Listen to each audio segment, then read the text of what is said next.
derajat. Subhanallah, itulah janji Allah Subhanahu wa Ta'ala akan mengangkat derajat kita kalau kita berilmu.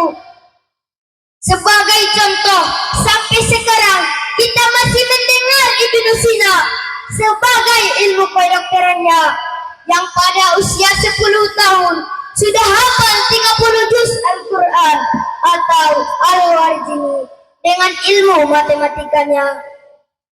Sampai sang ahli robotika Al-Zazari, mereka adalah beberapa contoh ilmuwan Islam yang terkenal karena keilmuannya sepanjang masa. Walau raganya sudah tak ada, tapi derajat mereka mulia di mata dunia.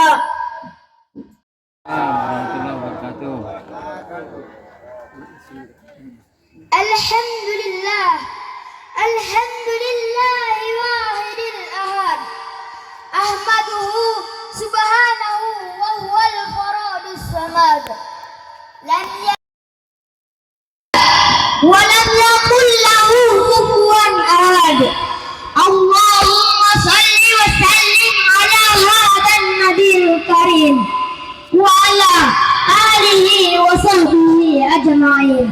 Amma ba'du. Marilah pada kesempatan pertama dan paling utama kita memuji Allah Subhanahu wa Ta'ala yang telah menciptakan langit tanpa tiang, bumi tak berbatang, dan manusia berpasang-pasang.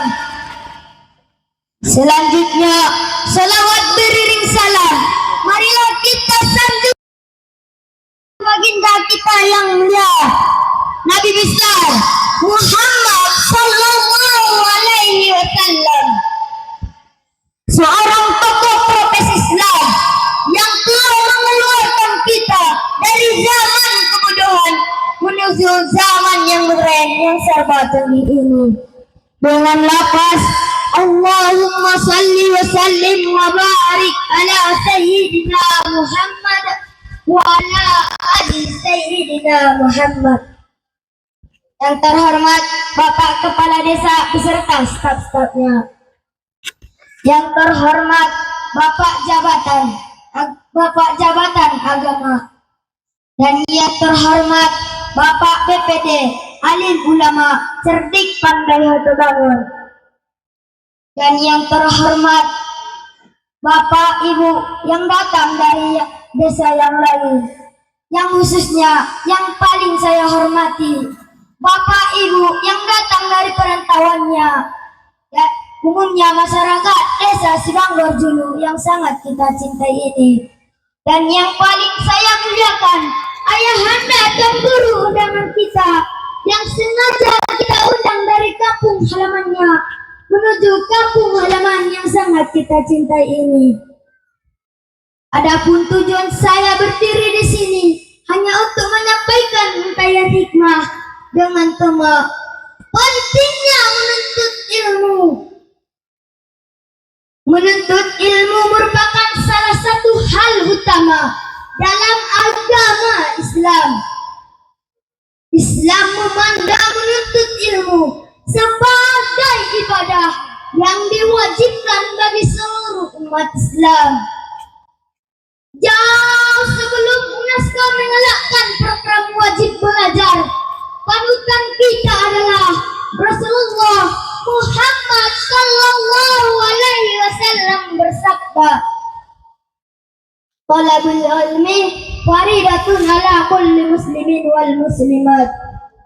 Yang artinya menuntut ilmu kewajiban orang muslim. Ini berarti bahwa menuntut ilmu itu diwajibkan bagi setiap muslim, baik laki-laki maupun perempuan. Saudara-saudara yang dirahmati Allah Subhanahu wa Ta'ala, sebagai seorang muslim kita dituntut untuk menuntut ilmu, karena ilmu akan mengangkat derajat seseorang di sisi Allah Subhanahu wa Ta'ala.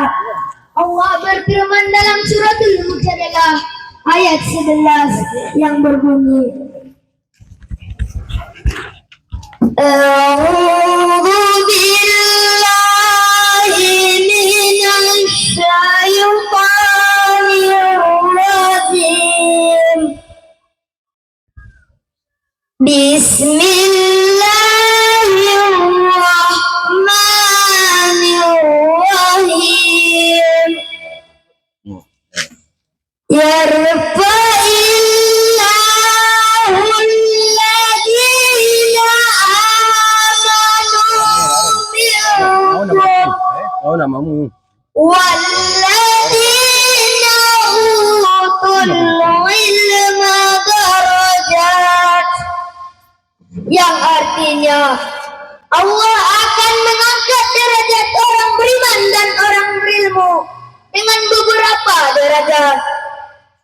Subhanallah, itulah janji Allah Subhanahu wa ta'ala akan mengangkat derajat kita kalau kita berilmu. Sebagai contoh, sampai sekarang kita masih mendengar Ibnu Sina sebagai ilmu kedokterannya yang pada usia 10 tahun sudah hafal 30 juz Al-Quran atau Al-Warjini dengan ilmu matematikanya. Sampai sang ahli robotika Al-Zazari, mereka adalah beberapa contoh ilmuwan Islam yang terkenal karena keilmuannya sepanjang masa. Walau raganya sudah tak ada, tapi derajat mereka mulia di mata dunia. Saudara-saudara, masihkah kita ragu untuk rajin dan semangat menuntut ilmu? Saudara-saudara yang dirahmati Allah Subhanahu wa ta'ala, jelaslah bahwa ilmu adalah kunci atau keberhasilan dan kebahagiaan baik di dunia maupun di akhirat kelak. Man arada dunya fa'alaihi bil ilmi. Barang siapa yang menghendaki kehidupan dunia, maka dengan ilmu. Wa man arada al-akhirata fa'alaihi bil ilmi.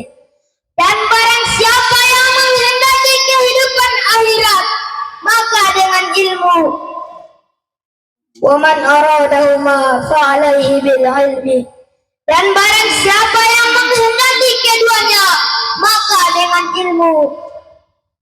Oleh karena itu, saudara-saudara sekalian, mulai sekarang marilah kita berjanji pada diri kita sendiri dan pada Allah Subhanahu wa ta'ala bahwa akan menjadi pelajar sejati, menggali ilmu agama dan ilmu dunia dengan tegak membaca.